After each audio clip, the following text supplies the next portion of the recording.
Hello tout le monde, aujourd'hui nous allons voir un point de littérature. Michel Eyquem de Montaigne et son œuvre la plus célèbre intitulée Les Essais. C'est parti!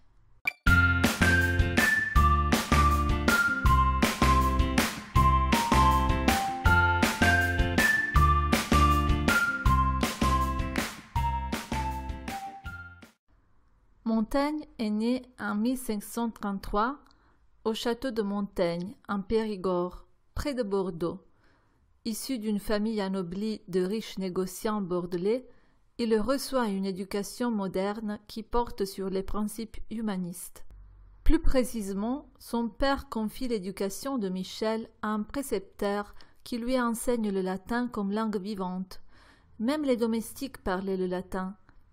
À l'âge de 6 ans, il étudie dans un collège à Bordeaux où il entreprend des études de philosophie. Ensuite, il fait des études de droit à Toulouse. Après ses études, il devient conseiller à la cour des aides de Périgueux et puis il devient conseiller au Parlement de Bordeaux. En 1558, c'est là qu'il connaît Étienne de la Boétie, avec lequel il se lie d'une amitié spéciale. Montaigne avait 25 ans à l'époque. Malheureusement, 4 ans plus tard, la mort soudaine de son ami marquera profondément la vie de Montaigne. Ce rapport légendaire entre les deux est expliqué dans la célèbre formule écrite par Montaigne et parue dans l'édition posthume de 1595. Si on me presse de dire pourquoi je l'aimais, je sens que cela ne peut s'exprimer qu'en répondant « parce que c'était lui, parce que c'était moi ». En 1565, il se marie avec Françoise Léonore de la Chassaigne, une jeune femme de la petite noblesse bordelaise avec laquelle il a 6 enfants. Sa fille Léonore est la seule qui survit. À partir de 1571, Montaigne se retire dans son château qu'il a hérité après la mort de son père Pierre Eyquem. Il a été nommé chevalier de l'ordre de Saint-Michel par Charles IX. Il participe activement à la vie publique jusqu'à 1581. C'est l'année où il est élu maire de Bordeaux. Il souffre de calculs rénaux et il voyage en Suisse, en Italie, en Allemagne pour se soigner. Après ces expériences, il écrira son journal de voyage. Une partie du journal de voyage est consacrée à l'Italie. Cette partie a été rédigée entre 1580 et 1581. Et une partie de ce récit de voyage a été écrite en italien.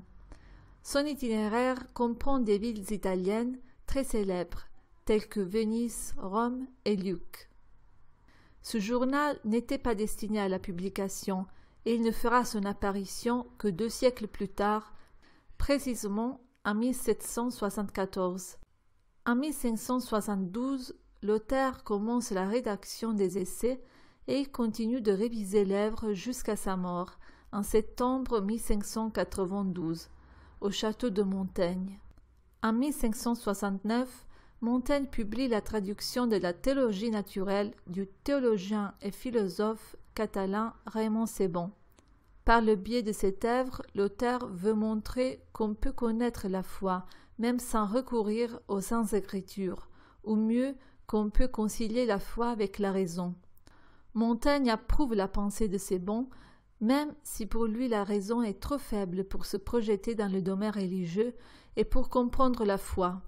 Pour l'auteur, c'est plutôt la foi qui peut accompagner la raison et non le contraire. Montaigne commence la rédaction des essais. Cette œuvre se compose de 3 livres. Une première édition parue à Bordeaux en 1780 qui se compose de 2 volumes. Une deuxième édition parue en 1582 avec des changements du texte initial. Une troisième édition parue en 1587 qui est identique à la deuxième. Et finalement une 4e édition parue en 1588 avec plusieurs modifications et avec la rédaction du 3e livre des essais. En plus, il y a aussi une édition posthume grâce à ses exécuteurs testamentaires Marie de Gournay et Pierre de Braque. Petite curiosité sur la femme de lettres Marie de Gournay. Après la lecture de la première édition des essais, elle avait tellement envie de connaître personnellement Montaigne qu'en 1588, à l'occasion d'un voyage à Paris avec sa mère, exprime son profond désir de le rencontrer. Montaigne passe quelques semaines avec elle au château de Gournay. On ne sait pas si les deux ont eu une liaison amoureuse, mais quand même elle sera chargée de publier la première édition posthume des Essais, qui contient sa préface où elle défend les idées de Montaigne. Quant à Pierre de Braque, il était un intime ami de Montaigne, tellement qu'il écrira la célèbre lettre sur l'amour de Montaigne, après l'amour de l'auteur, bien évidemment. Le mot essai signifie tentative. C'est donc une recherche que l'auteur réalise afin de comparer les expériences des anciens avec les siennes et de réfléchir sur sa vie. En effet, dans la préface des Essais, Montaigne écrit « Je suis moi-même la matière de mon livre ». Les Essais se composent de 3 livres et de 107 chapitres. Le premier livre est consacré à différentes observations d'ordre politique, ethnographique et philosophique. Il aborde des thématiques telles que la mort, l'amitié, l'éducation, la solitude, etc. Le deuxième livre est consacré à une analyse intérieure de l'auteur et de ses sentiments les plus profonds, tandis que le troisième livre contient plusieurs réflexions sur de différentes thématiques, aussi bien que le récit de voyage de l'auteur. Un lieu sacré, symbole de la naissance des Essais et de la métamorphose de sa pensée, est la tour de la librairie où Montaigne se retire pour écrire son œuvre. Il a commencé la rédaction des Essais afin d'étudier soi-même et afin de montrer sa vraie nature à sa famille et à ses amis. Les Essais incarnent la recherche de l'homme dont la vie est soumise à des changements constants. En effet, Montaigne dira dans ses Essais « Qui se connaît, connaît aussi les autres, car chaque homme porte la forme entière de l'humaine condition. » L'œuvre de Montaigne fait face à 3 phases philosophiques, celle stoïcienne, celle épicurienne et celle sceptique.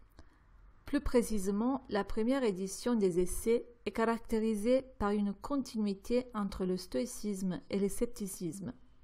D'une part, il y a le stoïcisme avec son imperturbabilité de l'âme, face aux passions et aux peurs qui accompagnent l'homme pendant sa vie. D'autre part, il y a le scepticisme avec sa formule la plus célèbre « Que sais-je » On peut constater que pour l'auteur, le doute domine sur la vie et la représente dans sa totalité. On peut résumer cette pensée par une citation de l'auteur « Philosopher, c'est douter ». Ce scepticisme est le résultat du spectacle des guerres de religion en France. Pour autant, l'homme doit apprendre à bien vivre. Comme dit aussi Montaigne dans ses Essais, « Mon métier et mon art, c'est de vivre ». La pensée de Montaigne fait aussi référence à la philosophie épicurienne. En fait, des thématiques telles que la mort, la douleur, la maladie, le plaisir sont toujours présentes dans son œuvre. Le but de l'épicurisme est la recherche du bonheur à travers un état de tranquillité totale de l'âme appelé ataraxie. L'homme doit annihiler les peurs les plus grandes, c'est-à-dire la peur de la mort, des dieux et de la douleur. Même Montaigne, dans ses Essais, affirme qu'il ne faut pas avoir peur de la mort à travers sa célèbre formule « La mort ne vous concerne ni mort ni vif. Vif parce que vous êtes, mort parce que vous n'êtes plus. » Et pourquoi avoir peur de souffrir? Il faut toujours penser qu'une douleur forte mène à la mort ou se termine rapidement, tandis qu'une douleur faible est toujours supportable et on peut vivre avec. Bref, on peut atteindre le bonheur seulement si on vit une vie de vertu, sans peur, en suivant toujours les biens naturels et nécessaires, c'est-à-dire les biens primaires qui permettent à l'homme de vivre. En conclusion, les Essais représentent l'esprit philosophique personnifiant l'homme, en tant qu'être faible et petit, face à la grandeur de la vie. Les Essais sont le symbole d'une sagesse intérieure, d'une connaissance cachée et d'une liberté niée. Cette œuvre de la réflexion nous apprend à éloigner l'ignorance, à accueillir le savoir, un savoir critique, à cultiver l'amitié, à bien vivre et à accepter la mort. Je vous conseille vivement de lire cette œuvre magnifique. Alors si vous avez aimé cette vidéo et si vous voulez que je fasse d'autres vidéos sur d'autres sujets de littérature, Écrivez-moi dans les commentaires l'auteur ou la période que vous voulez approfondir.